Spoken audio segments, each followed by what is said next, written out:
look, I've said it before and I'll say it again. Content is king.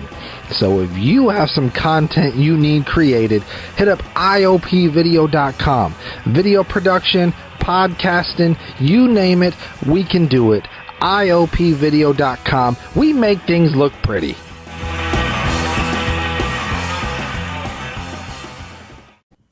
Welcome to the Voice Party, everybody! Woo! We got a very special episode for you today. We talking about Gotti, the man, the myth, but mostly the movie. Ain't that right? JD? Oh man, very, very good movie. Gotti is the name of the movie. It's a television film. I didn't know that. I thought it was, it's made by HBO, starring Armand. Assante. It was 1996 when it came out. It's based on John Gotti. So it's actually starring a lot of the people from The Sopranos. I don't know if anybody here watched Sopranos?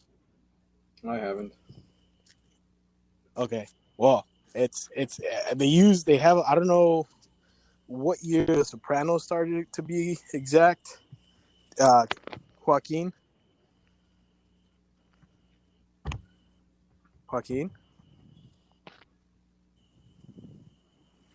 Hello? Yeah. His signal has been in and out. Okay. So this is a 1996 film. It's based on the story of John Gotti. It kind of starts off when he was like an up and coming mobster, and it goes all the way until his final moments before he went to jail. He was still alive when this movie was made, so I mean it didn't end with him dying, which he did in like 2001. So what are your initial thoughts, guys? I wasn't really feeling it, honestly. When you recommended it, and then when you said what it was about, and I looked it up and whatever, I was like, oh man, I don't want to. I didn't. There's a lot of Italian gangster movies that I just don't like. Especially like. Explain. Well, like for example, what's that big one called with Robert De Niro and We're talking about the Godfather. Goodfellas, like the Goodfellas. I didn't like the Goodfellas. Really? Okay, that's. I mean, maybe I need to watch it again because I watched it a long time ago. But and then yeah. What was it that you didn't like? Was it the violence? Was it the dramatic, like the way they talk? I think what it was is that it glorifies, things that I personally don't like the violence, like hypermasculinity, the needing to get all this money really quickly or this power or whatever, right?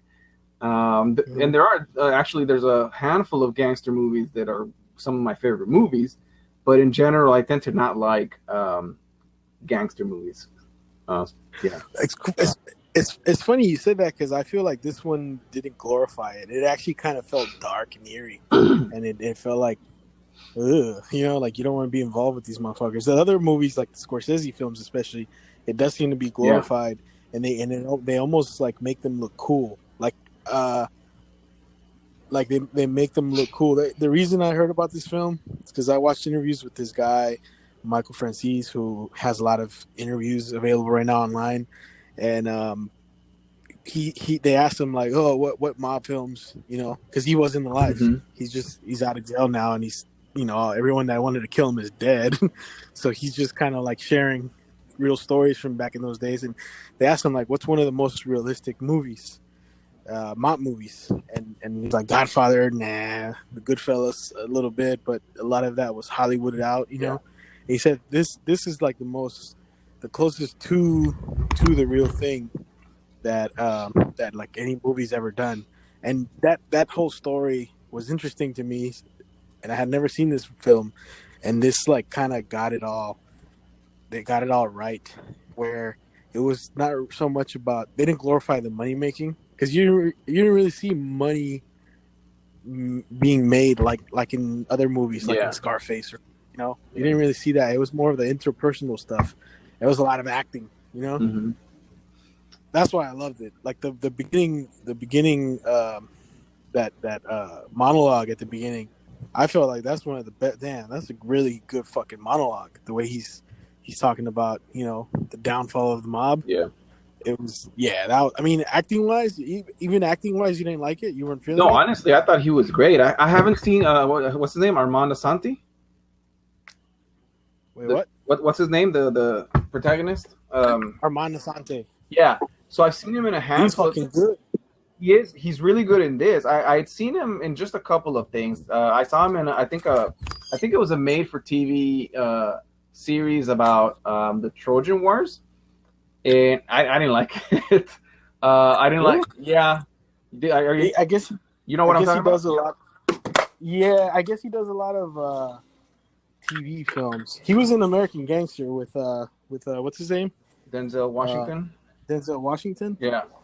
And I think that's one of his other big, like this level films that he's made.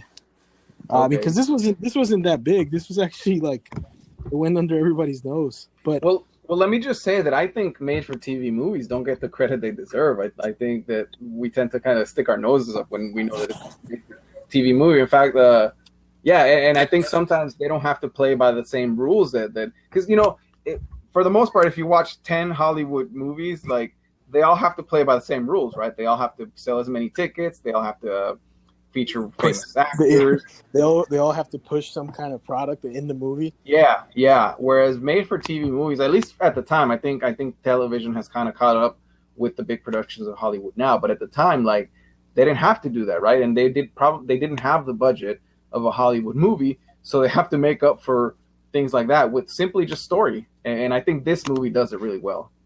Yeah, I agree because I think they also get away with that because it's fucking HBO. It's not like Lifetime, you know. Right.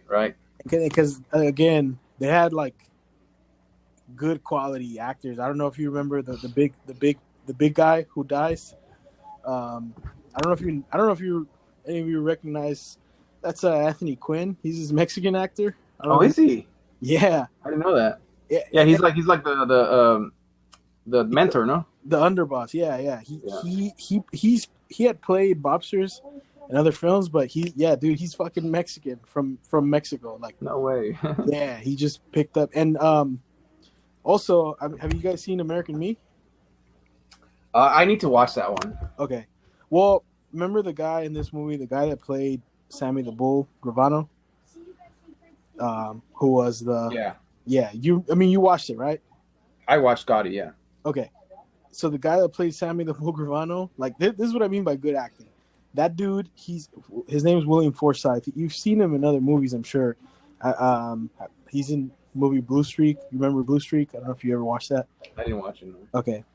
Well, in American Me, he plays like a version of this guy named Pegleg, who was the leader of the Mexican mafia at one point. He was a white guy, and a white guy that grew up with Mexicans. It's based on a real story, and in that movie he played him, and he had like a straight up Chicano accent. Mm-hmm. And in this movie he had a straight up Italian accent, like and he's also in that movie, in that show Boardwalk Empire, where he plays this like Russian Jewish mobster, and he has like the accent down to a T, dude. So like, I mean, as far as acting quality, like fuck. Yeah, everybody was solid. Yeah. Yeah. And again, it had a lot of the this was before The Sopranos came out, and it had a lot of the actors from The Sopranos in this, some of them were involved with who were actually involved in the mob life. Oh, really? Yeah. So what was it? Did you not like? What was it exactly you didn't like? I'm kind of having is it just no? Go ahead. Is it because because you don't feel good after watching a movie like that? No, not at all. Actually, a lot of what I was expecting. This movie wasn't that, right? It was actually a much quieter film. It was a lot about the characters and kind of the history. Another thing that I think I didn't like was that it tries to for somebody who doesn't know the history, Yeah. It tries to take too much of that into it was a 2-hour movie, I think. Yeah. And it's a lot of world building, right? A lot of world building. Generally, movies use about a third of the runtime to do that, and then after that, What do you mean? What do you mean world building? Like, so The discussion of like what the rules for the mafia are, like I see. them referring to themselves as La Cosa Nostra, their thing. There's a lot of like the characters explaining how their world works. Yeah. World building is usually used as a term in like science fiction and fantasy Yeah. genre, but in this case, you kind of have to explain to someone who's probably never seen a mob movie before what all that stuff is. Well, I don't think they really needed to. No. I think people are smart enough to get that they're gangsters and that, you know what I mean? Like if you write it right. But that was one thing that I took away from the film, was like they're doing a lot of explaining about who they are. It's not like we're going to an alien world. They're mobsters. especially Born under a rock, especially you know? since this happened after he got convicted, and at the time, and especially you watched that other documentary, right? The Fear City, Joaquin. Joaquin, did you hear JD's question? If you watched the documentary, I think we lost him. okay. So yeah. So like what I was gonna say though is I mean, I think, yeah, I see what you're saying. Like, are you saying? Let me just finish the thought, right? Okay, yeah. So, because the world keeps changing naturally, because that's how real life is, right? Circumstances keep changing, and one has to adapt, right? Where movies usually aren't like that. But then at the end, that's when I think you start. It kind of becomes like, okay, we know what's going on, right? Where Sammy is I think stuck in a situation where he we kind of know who Sammy is, right? Because at first you're like, is he a villain? And then it's like, no, he's not a villain. He's just really violent. He's the one that they show a scene where he just murders the guy cold-blooded, right? Sammy is the character that murders some guy in like a warehouse. His brother-in-law, yes. Oh, it was his brother-in-law. It was his brother-in-law that he had to kill, which I guess happened in real life because he confessed to 19 murders in real life. Okay. Yeah. Because I was a little bit confused about where he was going, but then towards the end, it's kind of where it turns into like a gangster genre movie, right? Where it becomes about the code, where Armand is like, he doesn't want to.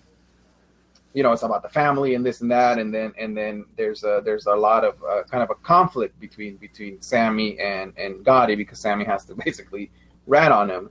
Right. So I actually thought the ending was super solid, but that's probably because of my expectation of what a gangster movie should be, right? But also what a typical movie should be, the whole first act, second act, and then third act.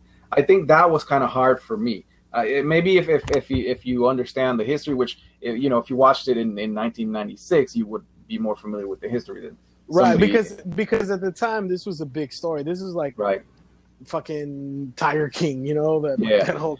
Yeah, I mean, this was huge, and there was no social media, so everybody knew everything about the rules. And then that's why I asked if you watched Fear City, because Fear City is a documentary that's on Netflix right now. Oh. Prior to that whole John Gotti thing happening, they had gone after all the bosses. Like in the movie, the bosses that they have, like the Paul Castellano guy. Mm-hmm. So that guy had already been fucked with by the feds prior to the John Gotti shit. Mm. Yeah.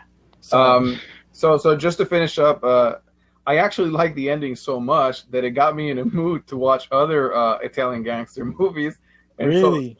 So I think the next day, or maybe that same night, I watched A Bronx Tale, and then the next day I watched Mean Streets. Okay, so that's the thing. Okay, like this. I mean, this is not like the typical mob film, though. That's what I mean. Okay, they're all different, obviously. The Godfather is more of like almost like Hamlet style story. You know what I'm saying? Like it's almost like a Shakespearean, like a Shakespearean tragedy. Yeah, no, definitely. Yeah. It's kind of it's shit. It's It's a mafia version. elevated to such high levels. Right. It's a mafia version of The Lion King, if you think about it. Because the guy comes back when his dad's like, yeah. I mean, that's kind of what it's like. I thought about it. You're right. Yeah, and Goodfellas is like fucking over exaggerated. Not that it was over exaggerated, but it's just the characters are way more loud. You know, like I mean, that's what I liked about the intro to this one, where they're hanging out. Remember that? Also, this is one thing I remember about like the opening scene. You guys, I'm sure you guys, this caught your attention where. Because John Gotti was married to a Jewish girl, right? And his friend, right? You remember that line? You know what I'm talking about, where he says why he doesn't like Jews, like they killed Jesus, and then John Gotti kind of gets offended. You know, he's like, well, maybe he had it coming. Yeah, I remember that. That was cold. My response often to that is like, well, he was a Jew, so what's your point? Exactly. Right. You know, people kill their own kind all the time. Leave it alone. Exactly. But what I was gonna say is like the way they talk to each other in Goodfellas was hella over. It seemed like it was hella over. Was a word over dramatized? Is that a word? Yeah. Compared to this, yeah, that's a word. Compared to this, where like it didn't need that shit. Like they weren't talking to each other, like, you know, waving their hands too much. Yeah. You know what I think, comparing like The Godfather to Goodfellas, is that The Godfather, the characters in The Godfather seem to be presented with a certain level of like nobility. Like you get the idea that you're watching royalty that just so happens to be criminals operate amongst each other. You know, things like the kiss of death and like the gentlemanly, like the people going to the king and begging for favors. There's a certain dignity that movie presents the gangsters, like a veneer of dignity. But then like Goodfellas comes and strips that shiny dignity away and says, no, these characters are actually kind of filthy and they're dirty and they get their hands dirty. They're not these dignified, like pristine statues that you need to look up to. You know, they're kind of monstrous in a way. We're going to show you the bare bones. And with this film, it was kind of in the middle. Yep. Like you get the sense that, okay, Gotti may be a psychopath, but you know, he comes off like he's just a regular Joe that just happens to like beat someone half to death when they tick him off. You know what I mean? That's the perfect that's a perfect explanation of it, because like Godfather, like I mean, of course, they were all bad guys in a sense, but Goodfellas, the way I describe it to someone who asked me like, what is Goodfellas like? Goodfellas seems like it's a movie. It's like a collection of like like everyone in that movie is a villain that could be used in any other movie, or a form of that villain is in any other movie. Like in the Goodfellas, what's his name? Joe Pesci's character. That fucking character could be easily like a Joker style. You know what I'm saying? Like, it's a film about all forms of villains. There's a fucking the suit and tie high ranking ones, and then the bottom level gangsters, and everyone's a piece of shit in that movie. And this one kind of makes you feel like I don't know if they were trying to make Gotti seem like honorable when, I mean, you know, obviously he wasn't, but it almost seems like they try to make a case for him, and they really make Sammy look like a piece of shit. Which, fuck, for someone to get away with 19 murders, I mean, you can't really, you know what I'm saying? Like, yeah. And you know, considering the three different films we just discussed, Goodfellas, Godfather, and Gotti, I think that it's safe to say that there's probably in the mafia people that will remind you of Joe Pesci's character, who are like loud and a little bit off the rails. But then there's probably people that remind you of like Don Corleone, just as there's people that would remind you of Gotti, depending on like, because there's so many different kinds of personalities that make up an organization like that. You're probably going to have some mad, angry, passionate dudes that just break your ankles and ask if you're laughing at them, and then you're probably going to have some guys who are more chill, and then you have some guys who carry themselves like they're a little dignified, especially if they're like a boss and how they think of themselves. I'm trying not to talk about the docu-series because, as I said the other day, I think we should do a separate episode on that because it was great. But, I'll ask you on here just because I'm really curious. What did you think of that docu-series? Like, I mean, because we want people to watch that before we review it. I think it was really awesome. When I was in high school, I was curious about the mafia because I followed a lot of hip hop acts, and there were some labels who were like, "Oh, we're gonna dress in pinstripe suits and fedoras Murder and Inc. Right. Irv Gotti, for example, Gotti being the most obvious grab. So I became curious about who are these mobster guys? Who are they really? And so I picked up a book, part of a series. It was The Idiot's Guide to the Mafia, and it went through the whole history from like the late 1890s of them coming off the boats from Sicily and what have you, going all the way to the modern era. And like, except they didn't really get into like John Gotti and all that. I think they kind of stopped at the 80s. But the Gambino murder, anyway, I'm not gonna spoil it. Okay, no, but, well, that's. But like I was saying, so it was. No, go ahead. Mm-hmm. No, what were you saying? But what I will say is this: like, the first time, to my knowledge, that they had a bust of the mob was like back in the 50s. It was either the 50s or the 40s. They had not just the 5 families of New York, but they had the heads of families from all over. Like Canada, right? Louisiana. Right. And the feds crashed that, and like they never all got together like that again. Yep, that was know what I mean? That was all the heads from all over, I believe Chicago, California. I think that was back Louisiana. Yeah, that was back in like Al Capone's days. From what I remember. Yeah. That was like the 40s. Yeah. 30s. Well, that was like 30s or whatever. There's a 20s. Yeah. There's a documentary also on this is on YouTube, and it goes from the early days, from when they came over in the boat, like you said, from Sicily and Naples, and when they were all escaping from from Mussolini, because Mussolini kind of got rid of the mob, and it kind of takes you all the way to modern days. I think it ends with John Gotti, but they interview 3 guys who, if you look at their interviews, it's kind of like some of the shit they say gives you nightmares. Dominic Montiglio, who was related to Nino Gaggi, who was the guy who ran the crew that the Iceman was in, which that's another fucking story.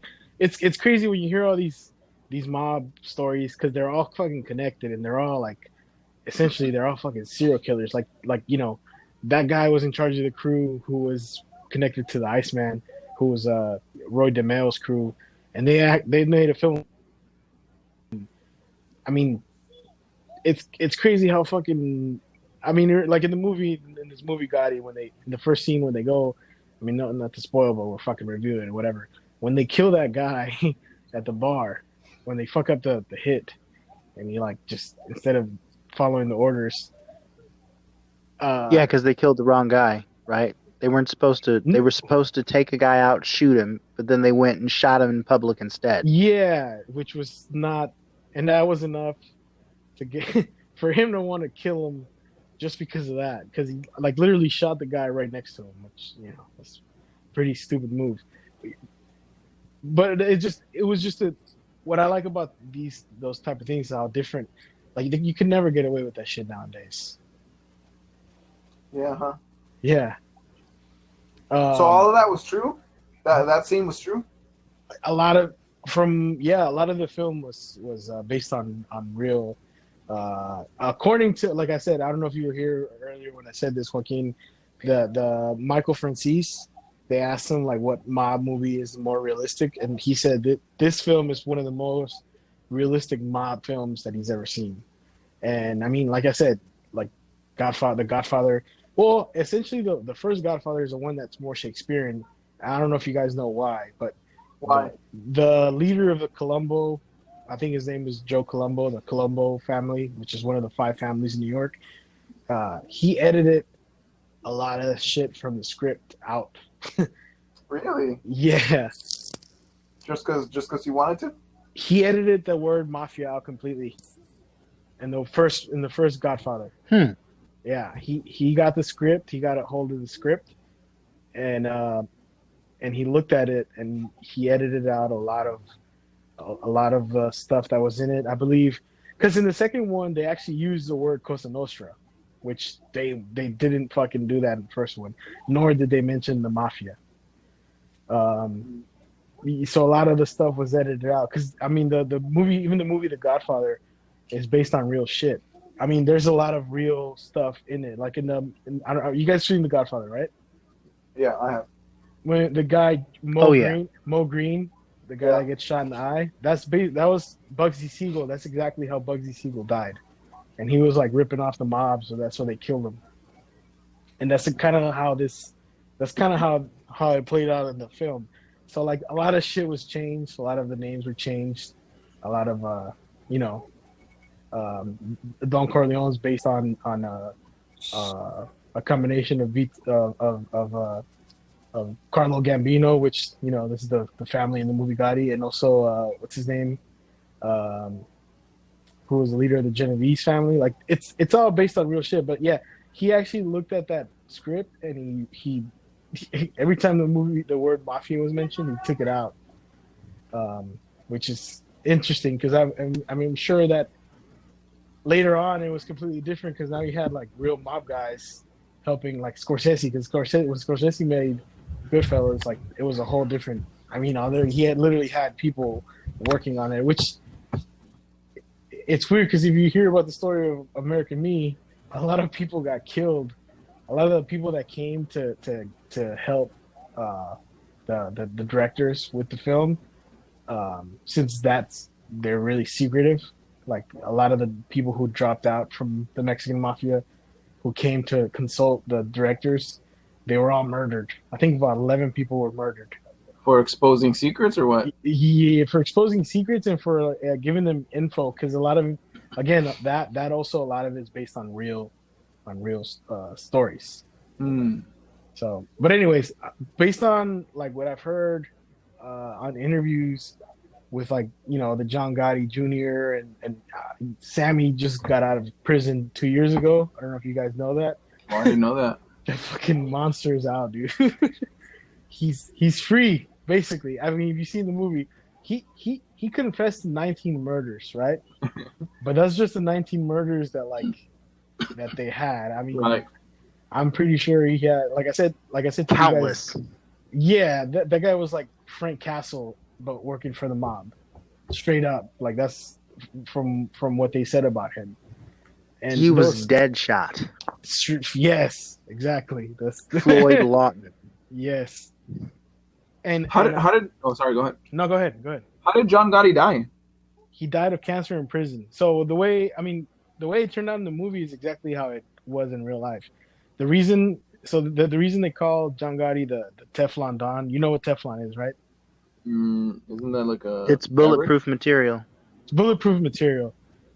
They try to get him for hella shit, but he whether it was bribing the jury or threatening the jury or fucking threatening the whatever lawyers or the judges they could never get him. They tried so many times to get him, and I guess I don't know if you know this, but even if the FBI has bugs planted in your house, they can't use that in court as evidence because I mean it's essentially spying.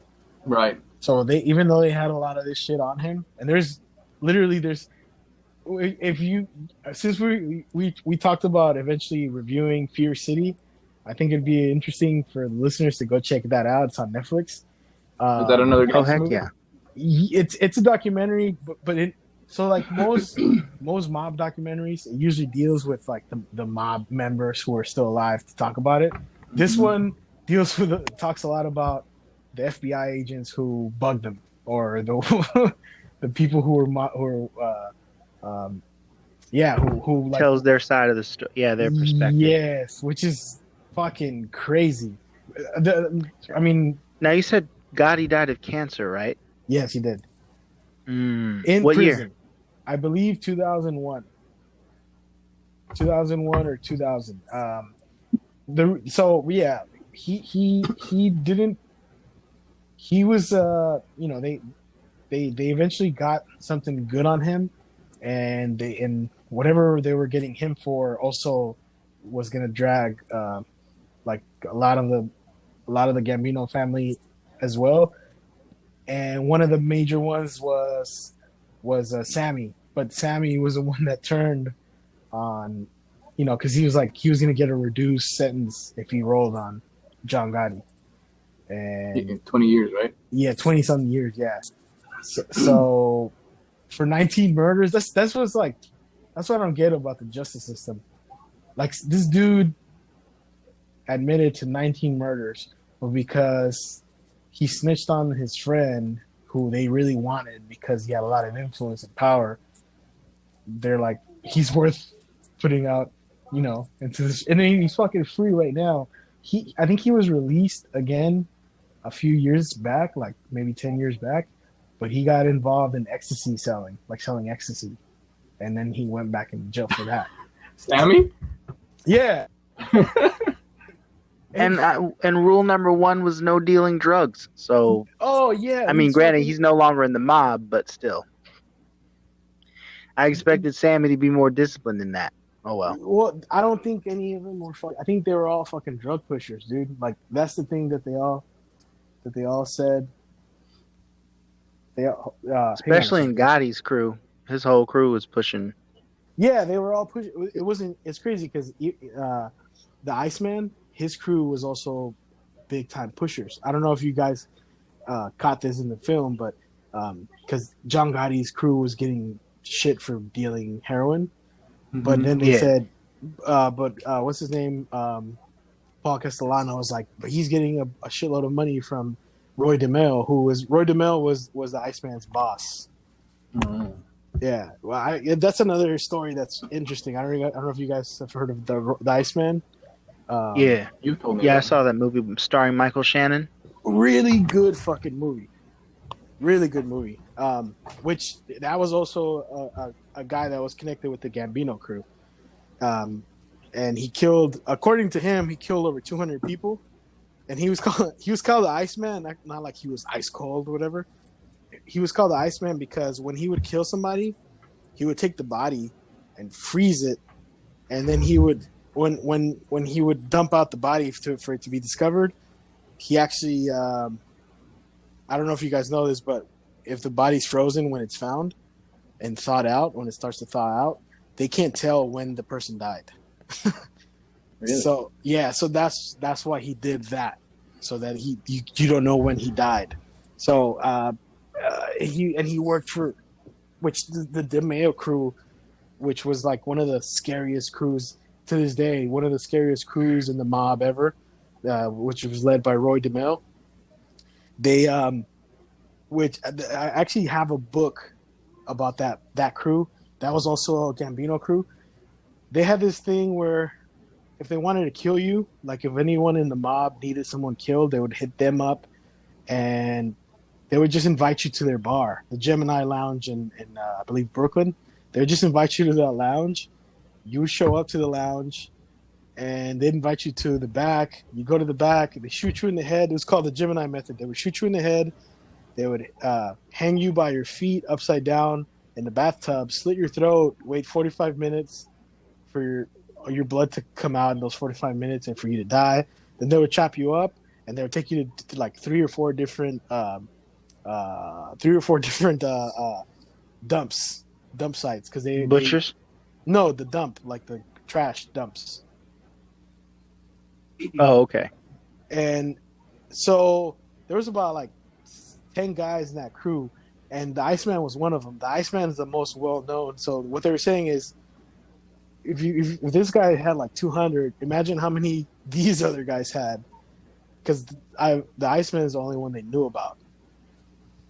Right. And Man, the Gemini method, shoot him in the head and then bleed him dry. Like, you think the headshot would be enough? Right.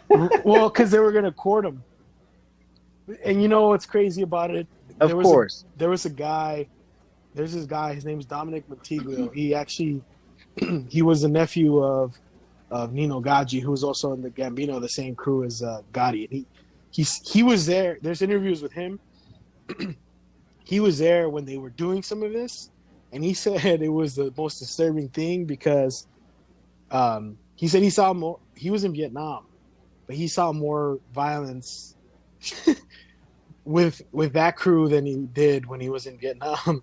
And he said, like, they would do that, what I just said, the shooting in the head and then hanging them upside down and slitting the throat in the bathtub.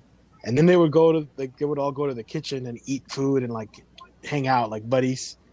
They were desensitized. Super desensitized.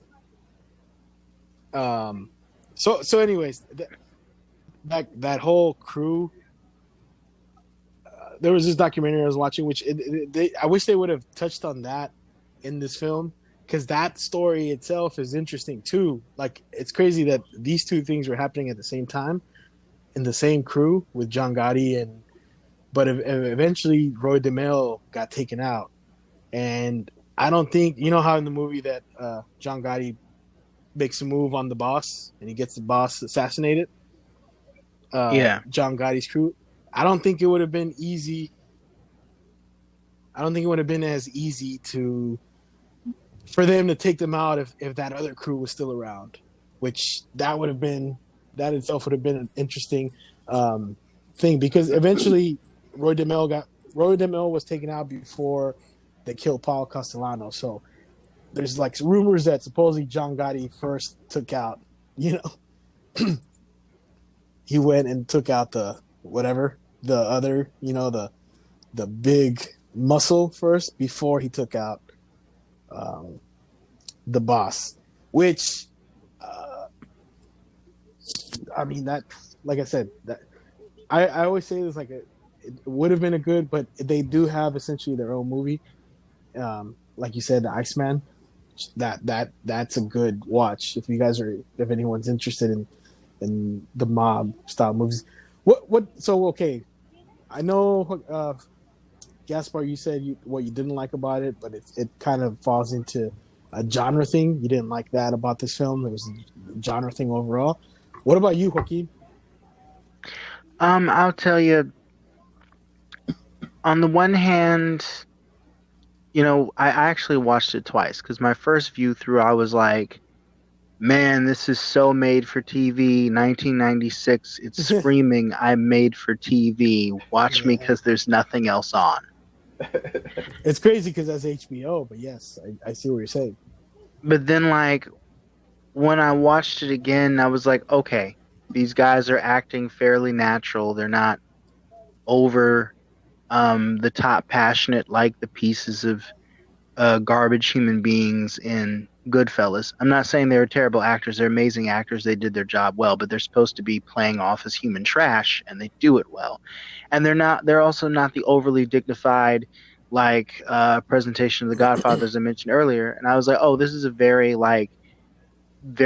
down to earth take on who these folks are. Not too intense, but also like not too laid back either. I was like, oh, okay. And once I saw what they were really going for, I was able to fully appreciate it. I didn't really appreciate so much explanation as to, like, some of the setup for La Cosa Nostra. And I felt like I don't really need to know. There was a film that came out a few years ago starring Oscar Isaac, and I can't remember For those of you who don't know who that is, he played Poe Dameron in the Star Wars films, the recent ones. Yes. But he played the role of a guy who got married to a woman who was like the daughter of a mafioso boss, and I guess the mafioso boss had passed and left him the trucking company that he had. But the implication was that the old man was involved in like the mob, and they didn't really tell Oscar Isaac everything when he took over. Like the feds were investigating him, and there was this whole thing where, there was some files that his wife may or may not have been keeping, may or may not have been hiding. Somebody hijacked one of their trucks and shot one of their drivers, and he discovers that the driver was also armed. So he has to make this big decision. First of all, he has to discover, oh my gosh, like I'm actually married to the mob now. And second, he has to make the decision to go straight, hand over the files to the FBI or not. But the entire film, they never go through the trouble of like, explaining what La Cosa Nostra is, or how the world works. You just sort of see it and you're like, okay, obviously there was some organized shenanigans. They're being investigated by the FBI. Obviously it's mob stuff. You know what I mean? And I didn't need them to shove down my throat, our thing, La Cosa Nostra. Some of the dialogue was a little too on the nose, expository. We're going to explain to you how this works. Yeah. You know what I mean? A Most Violent Year. That's the movie you're talking about, right? Yeah. I think that's what it was called. A Most Violent Year. Yeah. And this is how old? It came out like I want to say 2013, maybe. Yeah, 2014. Okay. Huh? I had never heard of it. 2014. 2014. Okay, yeah. Because aside from Poe Dameron, all I know. Yeah, I went to see it in theaters. X-Men. It was great. Aside from Poe Dameron, all I know about him is Apocalypse. I am so sorry that is your only reference for that amazing actor. He's a good actor. He is. Even like, okay, all right. Okay. I know what you're thinking about Apocalypse, but okay. What he did was he was good. If that was something else, not Apocalypse, I kind of would have liked it. You know what I'm saying?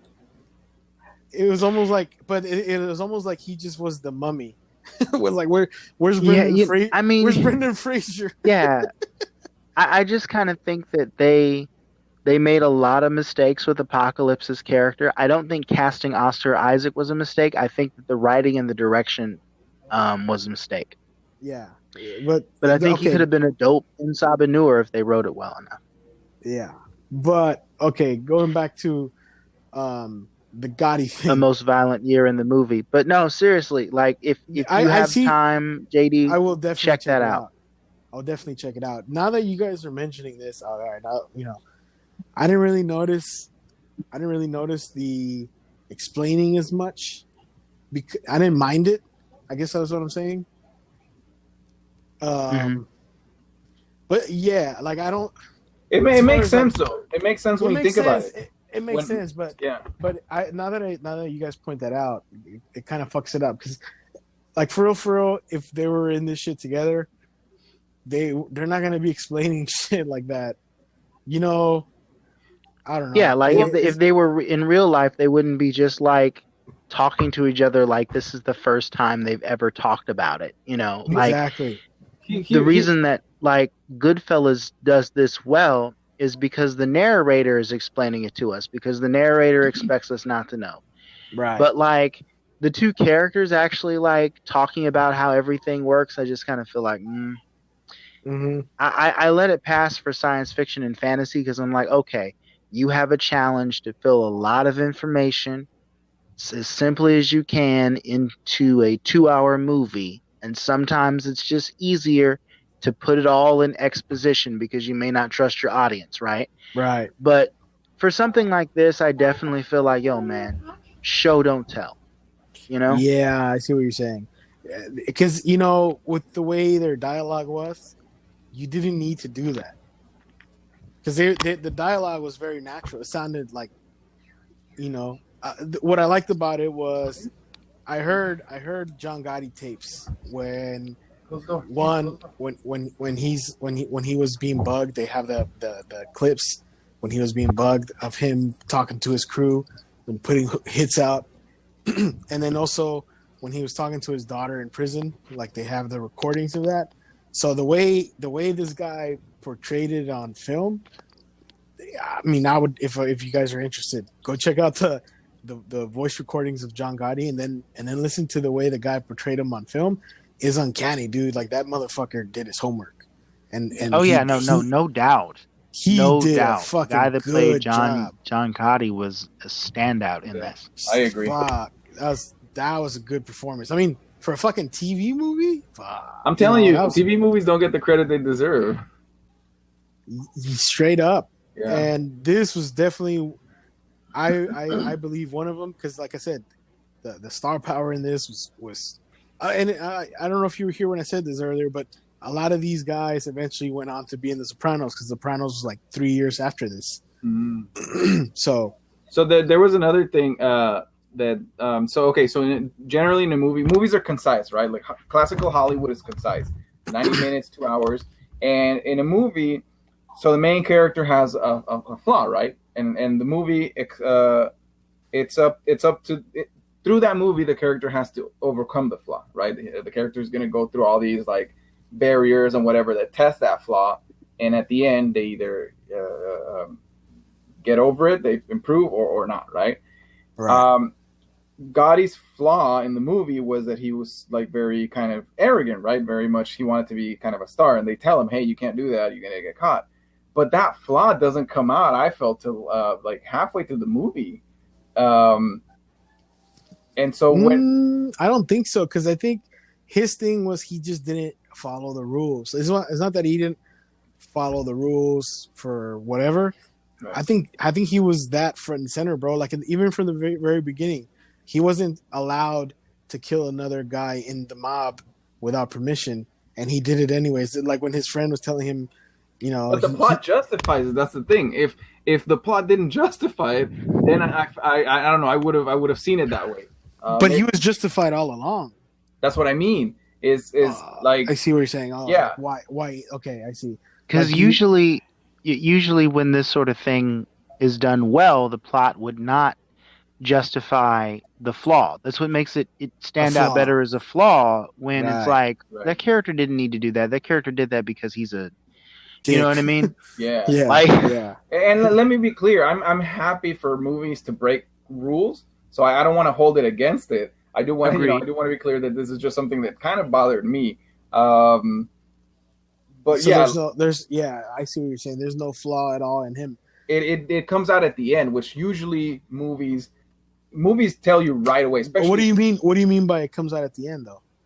It wasn't so because there's a lot of world building, right? They're like you have the scenes with the son, which have nothing to do with that character flaw. You have the scenes where he's like meeting the bosses, like, right, and he's just kind of. Usually in Hollywood, that flaw is going to be in every single scene. Like, right. You think about, for example, what is it, or Tootsie? Whatever. I just watched. I've never seen that. Okay, or Groundhog Day. Have you guys seen that one? No. Oh yeah. That's all about. Or Tony Stark's constant drinking in Iron Man 2. Right. It affects every single scene, right? I haven't seen that one in a while, but it affects every single scene. That's classical Hollywood, and I think because this movie doesn't do that, it throws me off.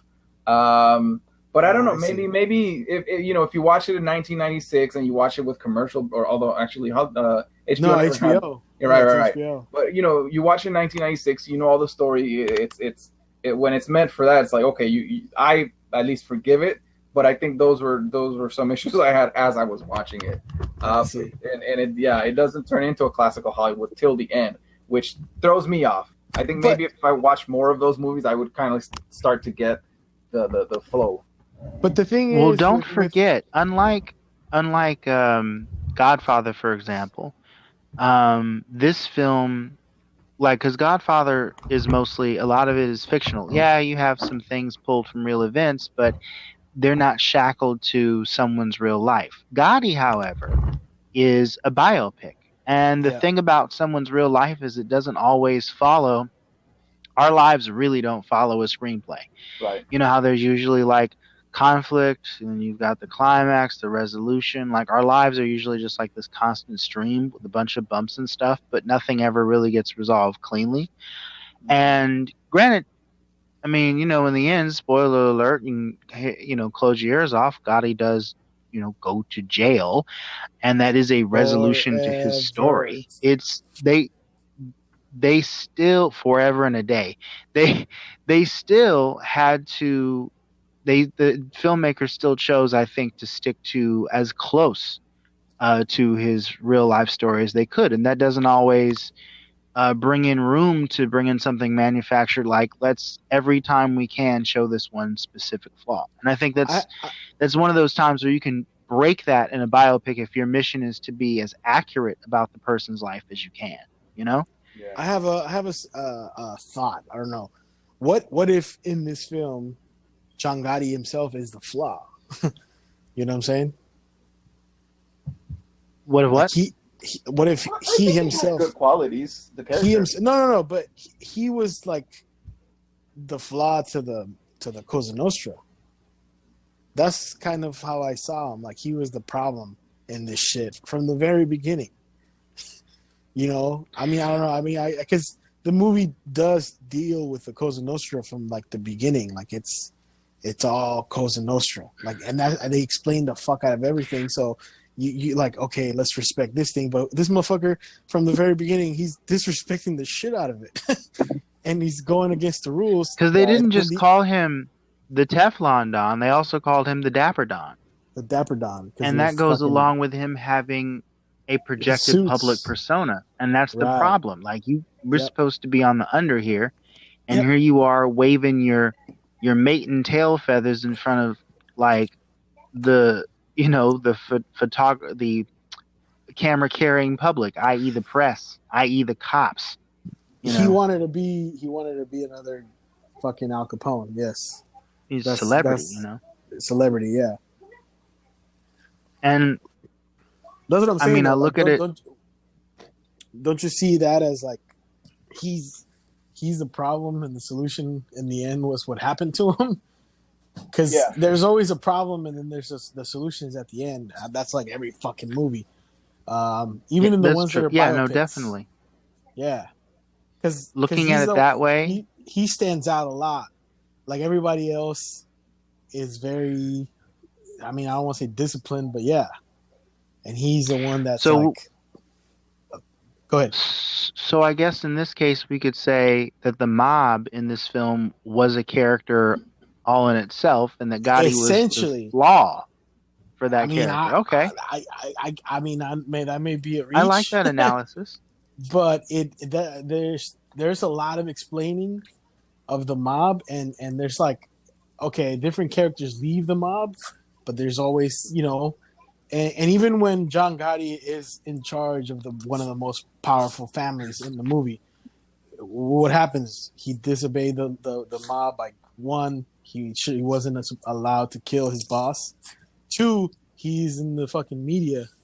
And then the other families, essentially the mob, came after him. And the bombing. Remember the scene with the bombing? Yeah. I mean, it's kind of like it's a hidden character, like the Shark in Jaws or Michael Myers. I actually really like that about the movie. In real life, according to going back to when he did kill his boss, and a lot of the other families, the other 5 families, they weren't with that shit. They actually did multiple attempts on his life where they killed a lot of people. Oh, really? Yeah. Like multiple, and another cool little story, just real quick before I get, according to Henry Hill, who is the guy who Ray Liotta portrays in the Goodfellas, according to him, the guy who ended up killing Joe Pesci's character in Goodfellas, the real character, the real guy who Joe Pesci portrayed, was John Gotti. Because if you remember in the movie, they kill a guy and they bury him in Goodfellas. The Billy Bats, the guy that says, "Go get your fucking shine box." You remember that? Mm-hmm. That guy was the Gambino crime family member, and he was friends with John Gotti. So it's just interesting how all these fucking there's connections everywhere. So Joe shit. Pesci's character was friends with John? No. Joe Pesci's character killed in the Goodfellas. Remember in the movie Goodfellas, he kills that guy that made fun of him for the shoe shining thing. Yeah. So that guy who they killed was John Gotti's friend. Oh. Okay. Oh. So in the movie, they kill Joe Pesci's character, his real name was Tommy DeVito in real life, Tommy DeSimone. That was a real character. According to Henry Hill, John Gotti's the one that killed that Tommy, the real Tommy. So it's all intertwined. That's what I'm saying. Like that's what I like about. I mean, I don't like it. I mean, it's not like it's a wholesome. That's what's story. fascinating. It's what's fascinating about it. It's fascinating because John Gotti killed this fucking horrible guy in Goodfellas. I mean, I guess he's kind of a psychopath to get a kick out of this, but evil men butchering evil men. It's kind of poetic, I guess. I guess so. Yeah, like I mean, if you remember in Goodfellas, that guy was a piece of shit. I mean, he had an inferiority complex he needed to scratch out. He probably needed therapy. I don't know.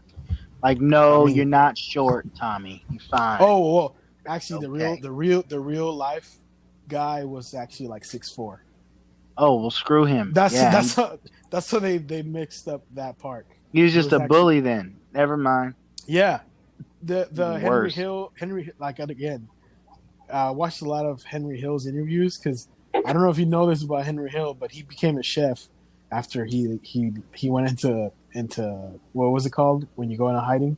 Witness protection. We know a whole lot about a guy that's supposed to be off the map. That's kind of scary. If I were Henry Hill, I'd be nervous right now. He's dead. Oh, okay. He I was died. about to say, maybe he was one of our listeners. They got him? No. He died of I believe liver cancer or something. He drank a lot. So sounds like it could have happened to a nicer fella. He died of essentially old age though. He was hella old when he died. But here's the thing: when he went into witness protection, he fucking couldn't stand it. And I don't know if you remember in the movie, he was always cooking. He actually became like a fucking kind of a famous chef where they kind of had to come in and yo, dude, you're fucking hiding. He's over here writing books on food, and he's got restaurants, and it's you're supposed to be laying low. And he only made $50,000 or $500,000 on Goodfellas, which is not. I mean, that's not a chump check, but where was I going with this? I just watched a lot of interviews with Henry Hill, and he talked about the real Tommy and how he would buy a new gun and he'd just be so fascinated with the new gun that he would walk down the street and just shoot somebody in the head just to see how the quality of the gun was. What the hell? Oh my gosh. Yeah, that's the real Tommy was way scarier than Joe Pesci. And Joe Pesci was psychopath, man. Yes. And Joe Pesci's character, Joe Pesci, he hung around with a lot of mobsters. So he actually. I was reading about this. He actually had real mob guys take Joe Pesci with him just to hang out, so he could pick up their mannerisms, their speech. And he also grew up in a rough neighborhood. So he in the mob neighborhood. So he kind of, he had, because that's acting you don't get from acting school, dude. Oh yeah, not at all. Yeah. that fucking, what do you mean? What do you mean funny? What do you mean funny scene? Yeah. That's one of the scariest scenes. Yeah. I actually like that scene. One thing I will say that I didn't like about the film, after I, looked things up later, was that they made it look like Gotti was not sanctioning the drug running that Angie was doing. Like, he found out, like, oh wait, Angie's dealing drugs. Oh Yeah. crap, now we're in trouble. Yeah. But it's like, dude, you knew the whole time in real life. Right, and it's crazy because like they all pass themselves off as guys who weren't dealing drugs, but like the Lucky Luciano, which is going back to like the 20s, 30s, one of the guy who actually created the commission between the five families, he was one of the biggest heroin dealers of all time.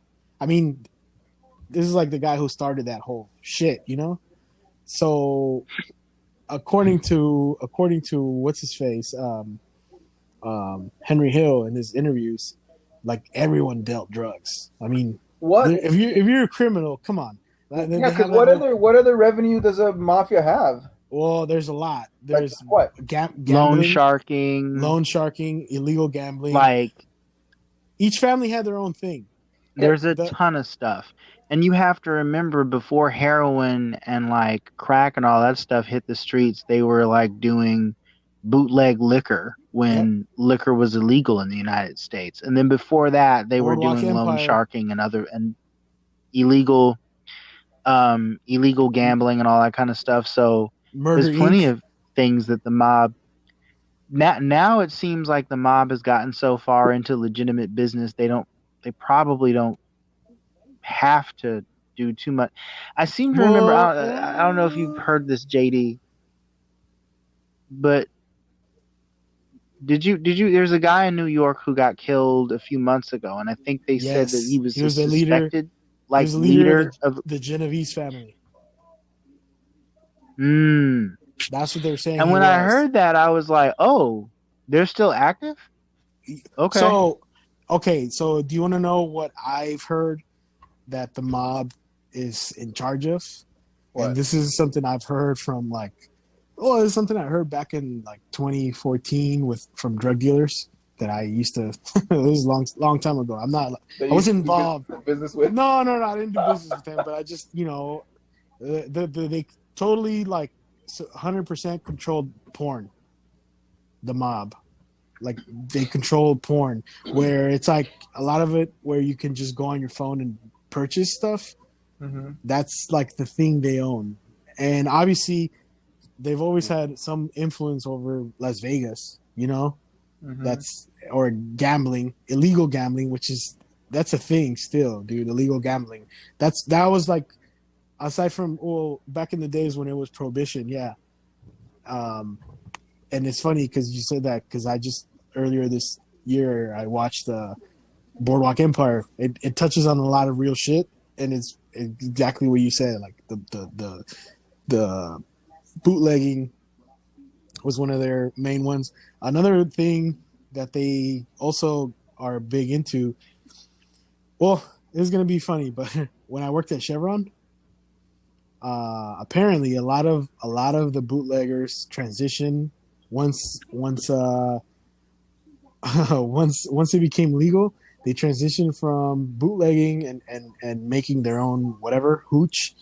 They transitioned into the petroleum industry, gasoline industry. I mean, I don't know if they're particularly involved with that, but I wouldn't be surprised. And another one that's huge, which is one that didn't, in Goodfellas was based. So like all these movies are all based on a different family. Like Goodfellas was based on the Lucchese crime family. They controlled the big thing that they control was the garbage. I mean, think about it. It makes sense, right? Yeah. Where are you going to dispose bodies? Yeah. Yeah. They controlled the garbage. The Gambinos were big with the construction, which, I mean, the mob and the unions have always had like it's always been synonymous with each other. And I know, I'm a Teamster, so. Oh yeah, exactly. That's the Irishman. That's another fucking film that just came out. What was it, last year? Is that one good? It's Wait, which film? The Irishman. You know what it is, dude? It's Yeah. It's kind of like seeing Star Wars, that last Star Wars that just came out. Like, that's the last time you're gonna see all these characters from these old movies in one. Oh, okay. From this, that's how it felt, because it's all the best. Like, Yeah, the performances are good, but the story itself is whack. Okay. And I don't believe, I don't really believe. I don't know. I don't think anyone knows where. I don't think anyone knows where Jimmy Hoffa is. So, I mean, I read somewhere that some former operative of the mob had said where he was buried. Like, they said they cremated him, and then he's like under a baseball field somewhere. I don't remember exactly where. What the hell? Yeah, there's a bunch of like rumors about where he is. I don't believe any of them. I don't know. I think they probably killed the people that knew about it just in case it came back. They killed his son, right? I think so. Yeah. Yeah. Yeah. I don't think anyone knows where he's probably in a barrel filled with concrete in the bottom of the Atlantic Ocean. And the Irishman, I mean, he says he did it, but I mean, he's just a union guy who might have done some stuff for the mob, but wants to make a name for himself in his old age. Exactly, because if you listen to a lot of, there was one interview with John Alight, who was a hitman for the Gambinos. He said, I believe it was him who said that guy, what's his name, the Irishman guy, Frank Sheeran. That's called him Irish, but yeah, Frank Sheeran, yeah. Supposedly he was just like a hothead who they would send to beat up people, and I think he just needed, like, because he wrote that book at the end of his life, he probably just needed, like, whatever, some kind of reputation and some money. Yeah.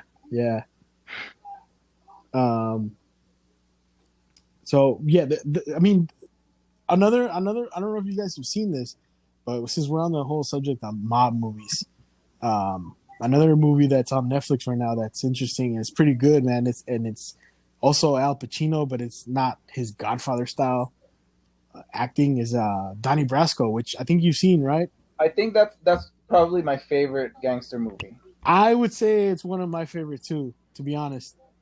Yeah. And you know, since I asked to watch this movie because I heard, and I think Joaquin, you said you've seen Michael Francese's interviews.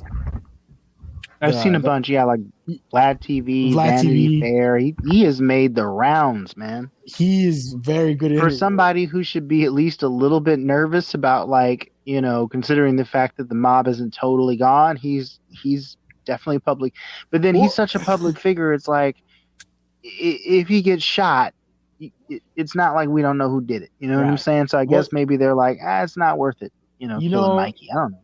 He started doing his rounds though, but you know, his boss just died last year, and last year is kind of when he started doing his rounds, like after his. Because there's no one looking out for him. Yeah, because his boss actually did put out a hit on him, like he said, and his boss literally just died last year. So according to whatever, his boss was still kind of, you know, his boss still had some kind of power in the jail cell, like, you know, which we all know that's possible. But I mean, there's got to be somebody taking that boss's place and probably still wants to, like, air him out because, you know, Michael's telling secrets that no one should know. Well, he's telling secrets, but he's not really telling anything we don't know. You know what I'm saying? Like, he's a lot of the stories that he's telling, it's on, like, you watch Fear City already, so I guess you could, I don't know if you caught some of it, but in Fear City they talk about. Yeah, in Fear City, they talk about Fat Tony Salermo, the guy who was the Genovese family member, captain or whatever, and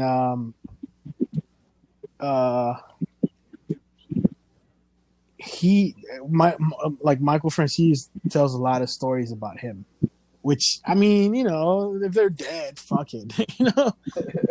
No, I agree. Yeah, definitely. it's interesting stories. Like it's all interesting stories. I would recommend anyone listening to this to go watch. Okay, Donnie Brasco is probably one of the best mob movies, and according to Michael Francis, who said the most realistic mob movie was Gotti, but the best Al Pacino performance in a mob film was Donnie Brasco, according to him, because he said he played that guy. Because Michael Francis was friends with Lefty, the real Lefty, the guy who Al Pacino portrays, and he's and Sonny Black. I guess he knew both of those guys, so he says that portrayal that he did was like straight on. So I really liked Donnie Brasco. It was like you know, there's like always a movie when they put like an upcoming film superstar, they put him in a movie with like an already established fucking actor, and it kind of makes the young one like really work hard, you know, to keep up with the fucking with the big veteran. Exactly, and this is what was his name? Johnny Depp. Johnny Depp's this is like one of his first non what's that guy's name?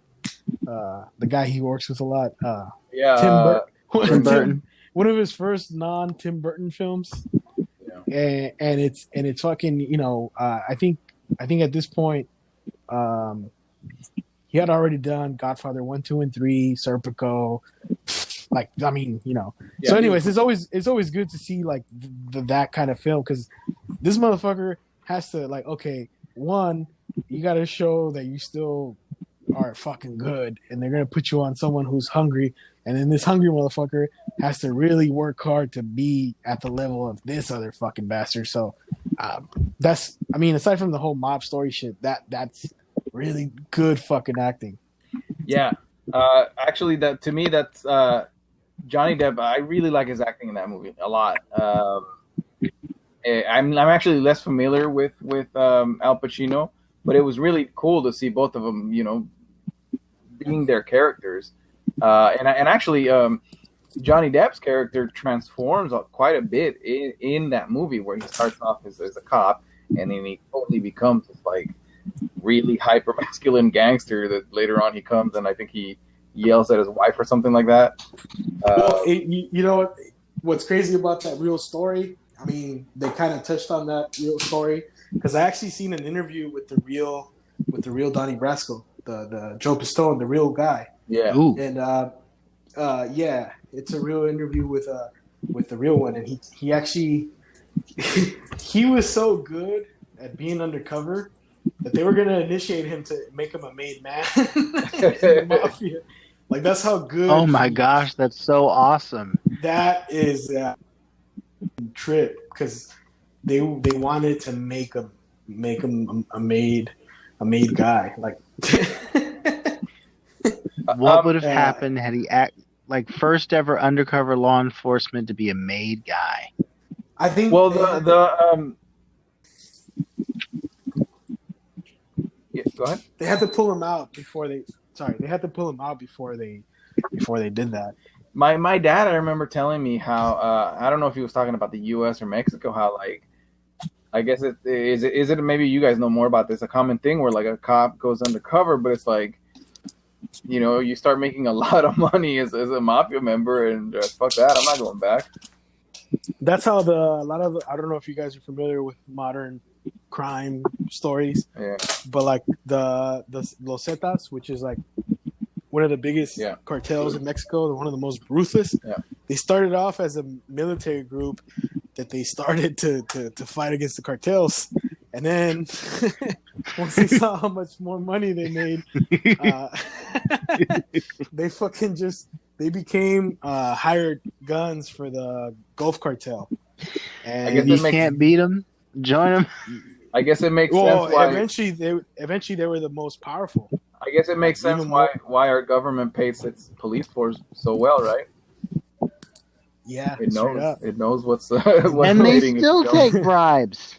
And they still take bribes. Have you seen the movie? Somebody told me. I haven't. Somebody like years ago, when I was like recording in an Oakland studio, someone had made a comment and said, "Look, if you're dealing in weight, slang for drugs. There's certain drop-off points. You leave them in certain corners. The cops know who's leaving them, and if you leave enough money, a certain amount of money, they will leave you alone while you handle your business. I was like, oh my goodness. And that's the case for every crime city, dude. Like every fucking crime city. Like, I mean, they gotta go on vacations and shit, perfect example. You guys have never seen the movie Serpico? It's another one of those great Al Pacino films. It's in like 74, 75. It's about this cop. It's based on a true story. It's about a cop, or a detective in New York in the 70s, or actually in the 60s, who he wasn't taking bribes. He didn't want to take bribes from the made guys, the wise guys, would bribe whatever money, the weekly or monthly, to kind of just stay off the radar, of the wise guys. And he was like a very gung-ho cop. He didn't want to take any of the bribes. Eventually, like, it got to the point where he kind of started to testify against the police department, and he was shot by friendly fire. And that's kind of, I mean, not to spoil it, but that's kind of what things led to, It's based on a real story. The guy actually, it's a real story. The guy actually, he couldn't be a cop anymore, to say the least. Yeah. What were we saying? Before we're gonna run out of time. So gangs typically form from oppression, right? Like from either police violence, from poverty.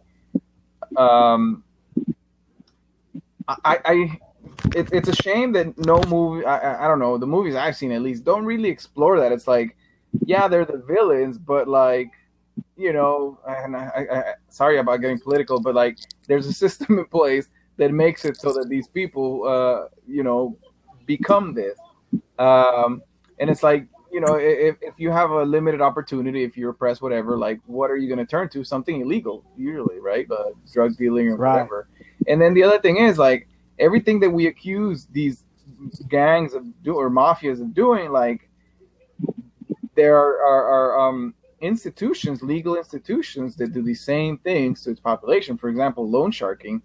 Everybody is a victim of loan sharking, like, right? Everybody knows somebody who's in debt one way or another and is not going to be able to pay. You have all these student loans, you have credit cards. Housing is a fucking scheme. Your car, you're paying way more than what it's really worth, especially when you consider.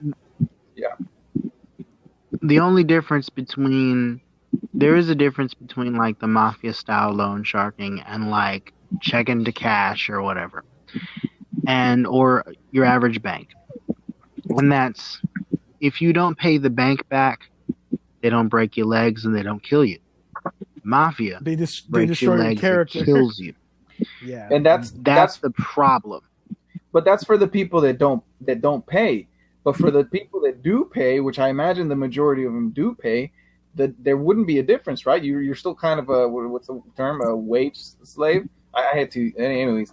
Most people would end up paying, and you would kind of be in debt forever. The other thing is but what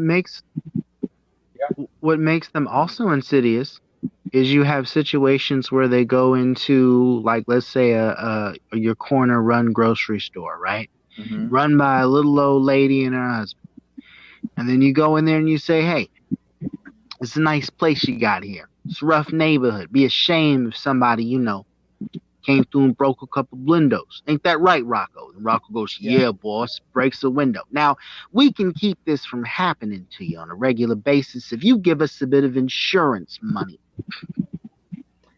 The next thing you know, you're paying the mob, quote unquote, protection money, but you're not just protecting yourself from one of the rival families. You're also protecting yourself from the family you're paying.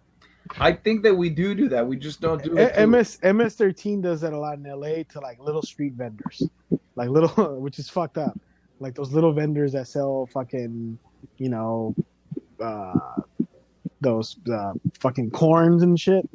A lot of those guys in LA are controlled by like either the cartels or MS-13, and it goes up from there, and like the modern day corporation.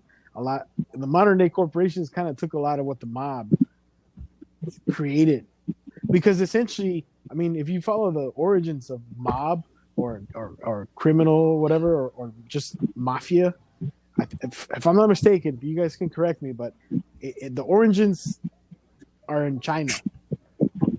What? And it's like one of those things that the Italians got from China, other than noodles, was the whole the secret societies, like kind of second government, because in a way you kind of need those guys for when the real government gets corrupt. Who do you go to? Just like if they. So you're saying that the triad influenced before the triad, La Costa Nostra, huh? That according to my sources, that is correct. Like it's like in China is where because if you look at China, how many dynasties have had power, and from supposedly that's why like there needed to be an underground thing. Like, what do you go for the mob? Usually it's for help. You know, I've heard about this from when I worked at Comcast. Well, I shouldn't say. When I worked one of my old jobs, I had a friend who he himself, you know how some people like buy and sell stocks, do stock trading. He invested money with the mob back in the East Coast, like that. He would invest whatever, and according to the guy he dealt with, it's like, okay, you invest whatever, 10,000. I could probably, if I use his wife, I could, you know, it'll. He was gonna get something in return for investing with them, like you would invest on Apple stock. So right. it's kind of like I mean, you can look at it like a second government.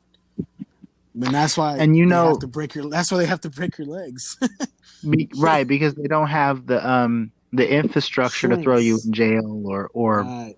Cancel your credit or whatever. They have to break your legs to do it. Exactly. But the other thing they'll do too is they'll come in and they'll go, "Hey, you need a favor? I can do you a favor." And then they do you a favor and then you owe them. That's another way they get in. Yeah. Remember that favor I did for you? Remember how I beat up them dudes that was looking at your daughter funny? Well, you own this cement truck. I kind of need to use it for the night, no questions asked. Who's that guy in the back begging for his life? Woo, woo, don't worry about him. Are you going to give me the cement truck or not? Yeah, I guess so. And if you say no, you go in the cement truck too. This is yeah.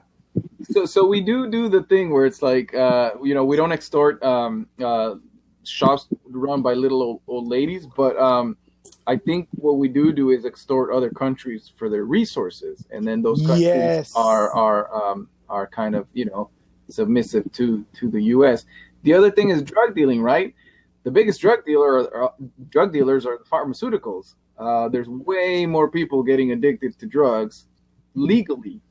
Yeah, and I my understanding is that these drugs are also very expensive too. Yeah. So, anyways, I just wanted to make if you look at where they come from, exactly, you look at where they come from. Back in the 30s and the 40s, 50s, they were being sold illegally by the mob, and now they're sold legally by corporations. Well, that's the only difference, is that it's legal, but the harm is the same. It's legal, but it's the same, and a lot of the families that are running the shit are all the same, dude. Well, go ahead. Sorry. It's just called a corporation now. I would, because they operate the same, dude. Yeah. Like, and now it's like, you know what the difference between like the mob and quote unquote, it's just like the gangsters are soldiers dressed as civilians. Yeah. I mean, you know, like yeah. I apologize for making this political. You know, the last thing. No, but this is, dude, this is politics like a motherfucker. Yeah, we're called The Voice Party. And I like the idea that we're a pun, so we both mean party, hey, confetti in the air, and also party, hey, this is our national convention. Joaquin, you know Immortal Technique, right? It's one of my course favorite I do. rappers. Okay, this is when I was like first getting to know him. I saw interviews, and I never forgot this because they used to clown him for talking politics a lot in his raps. And then he said to the someone that asked him that shit, he's like, dude, honestly, he's like, politics is the most gangster shit there is in the world. And it's true, man, because like, look, an example of that, dude. I spoke about him earlier. Lucky Luciano. You guys familiar with him, right? Who? Lucky Luciano. Yeah, one of the most influential mobsters ever. He's like, they call him like the most successful mobster of all time because he didn't die in jail or he wasn't gunned down. He was smart in what he did, and he fucking like died of a heart attack as an old man. Which, you know, for a gangster to die that way of a heart attack at old age is a success. You know. So one of the things that he did was when he was locked up for selling whatever heroin and bootlegging in New York. I believe during one of the world wars, if I'm not mistaken, must have been World War II. He basically controlled the port of New York from the port of New York that received shit from Italy. Like he controlled it. I mean, just kind of like how now they're saying that China controls a lot of our ports. He controlled the port of New York, like everything that came into New York. And if you look at history with mobs and any kind of criminal organizations, they all control the ports. Because how do you get in the 80s with like Oakland? You know, how do you think they were getting the fucking the cocaine to make crack or freebase? Oh yeah, a lot of that. Yeah, there's this book that talks a lot about that. I forgot what it's called. I believe it's called The New Jim Crow. I mean, but anyways, you know, this we all know the CIA got together and said, "Hey, you guys, there's a box of Coke. Have some fun. We're gonna go fund these right-wing guerrilla folks over there in this, you know, South and Central America because, well, we got to fight the communists, but we're gonna destroy you in order to fund this thing. Two birds with one stone, because you don't really like the Negroes anyway, and we can get rid of the Negroes and the commies in one whop. Nice." It's fucked up. Yeah. Oh yeah, exactly. That's now. Yeah, you know. What I would like to see more of, because when I went on my whole mafia binge, I learned quite a bit, not just about the Italian mob, but about some of the other mobs, the Jewish mob, the Irish mob, the Russian mob. But what piqued my interest, and I don't feel like there's enough really written about, is like the African American contingent of that, especially going back to like the Dutch Schultz days, you know, like Bumpy Knuckles. When is that? And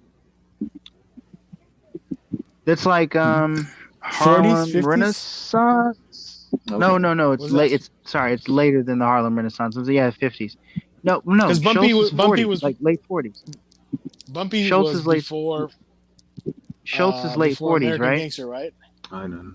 I think so. Because And Bumpy Knuckles was like elderly Frank when Lucas, right? like Bumpy Knuckles, I think, was like elderly when Frank Lucas started coming around. Yes, he was, because Bumpy was the big guy before Frank Lucas. And just a little, well, we're on this subject, and I'm glad you brought this up. One of the people I'm trying to bring on, which might happen, I'm not sure yet. I really want him on. Talked with someone about doing the show is Freeway Ricky Ross. Yeah, because that could tie into everything that you're talking about now. Oh, okay. That's a whole other thing. Most If you look at like how long, you know, black people have been in America. That's like there's some like in New York in the 80s, the Zulu Nation. Like they were big time. They controlled that gang, yeah. I mean, but it's eventually, not like African Bambaataa came in and was like, "Peace and love, y'all. Music." Yeah, but I've heard interviews with some ex-members, and it's like, you know, that was, for some of them, supposedly that was a front. It's like, there's no fucking way in hell we're gonna listen to some entertainers, you know, which makes sense. No, it does. I don't know. I mean, it does, but I mean, their activity slowed down, though. You know what I mean? Like, oh yeah, for sure. They definitely. What somebody had posted a few weeks back on Facebook. So why is it that, you know, the Yakuza, the triads, the Italian mobsters, they all, you know, they all have this idealized a version of themselves in the Silver Scream, but when you get to like black and brown gangs, you know, you'll never see this like majestic idealized you know, project. And I said, well, no, it depends on the film. I didn't comment, but I thought, well, it depends on the movie. Like we just talked now about how Godfather makes them look dignified and something to aspire to and respect, and then like Goodfellas makes them out to be a bunch of like loud, psychopathic, angry children who are monsters and something to be feared and not respected. And like Sopranos kind of rides like a very interesting middle ground there. You kind of like Tony Soprano, you also kind of don't. He's an anti-hero. But my simple response to that question is, it's easy to make people look dignified when they're wearing 3-piece suits, no matter how monstrous they are. But if you're wearing baggy jeans and a blue shirt, it's kind of difficult. And you know what? That said, to that. Go ahead. No, go ahead. That said, I would be interested in putting together my version of a Godfather film, but set it in Los Angeles with, if not Crips and Bloods, take it over to Chicago and explore like the folk nation and those people, because they were super organized. They had like legit businesses, and they were like almost as organized as like your successful mobsters were before the feds took them down. So I would be like, I could probably tell a Godfather story with those folks, you know.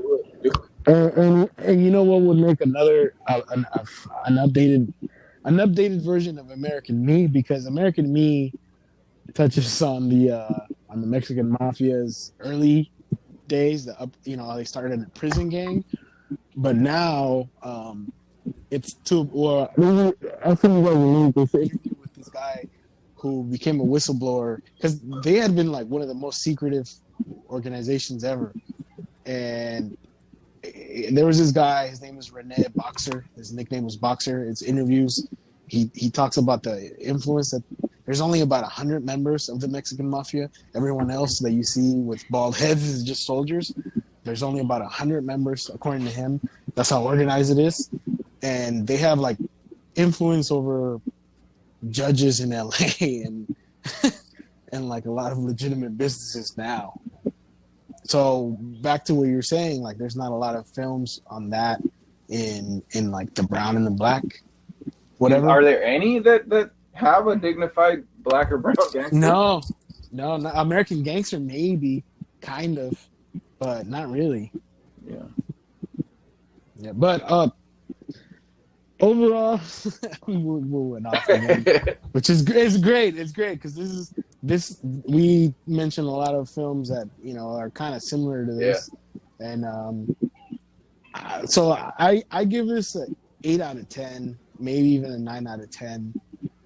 Honestly, just on the acting alone, I would say that if you're interested in the genre, I think it's a good movie to watch just because of how different it is, right? From the it's made for TV. It's what at this point it's a 25-year-old movie, I think. 24. Okay, yeah.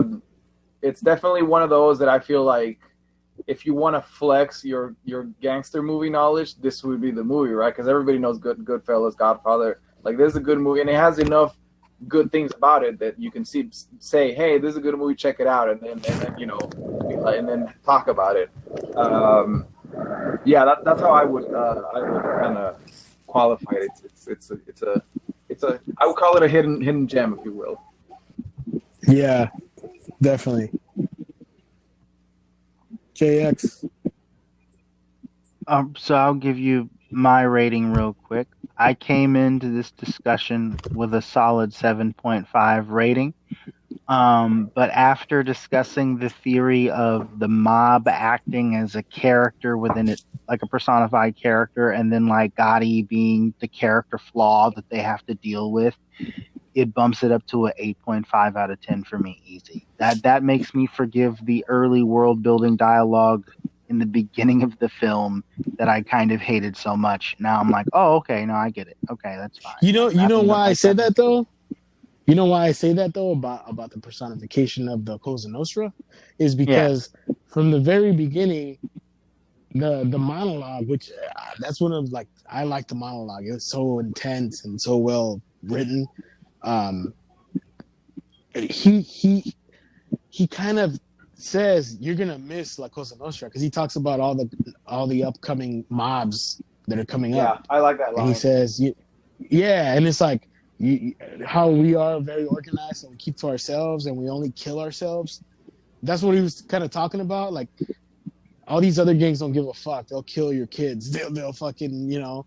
And us, we just kind of kill ourselves to keep ourselves in check with what we do. I mean, to translate in New York mob street language to, you know, for me, that's essentially that's what he was saying. And right then and there, he tells you you're gonna miss La Cosa Nostra, and it kind of like it sets it up to where it's like that can be a character, and that's why I said it. I don't know if that's what they're trying to do, but that's what I kind of picked up from it. No, that's a brilliant interpretation, and that's why I am giving this film an 8.5 out of 10 instead of a 7. Right on. That's because it made me see it in a different light. Right on. Yeah, I think I might watch it again just to kind of like it, you know. And then I recommend. I mean, it's free and it's on fucking YouTube. And 90% of you motherfuckers who are listening, I ain't got shit to do right now. So go check it out, and then leave a comment on what you think. All right. Right, guys. All right. Send us off. Okay. Enough said. Did you catch that, Joaquin? All right, everybody. This has been The Voice Party. We're out.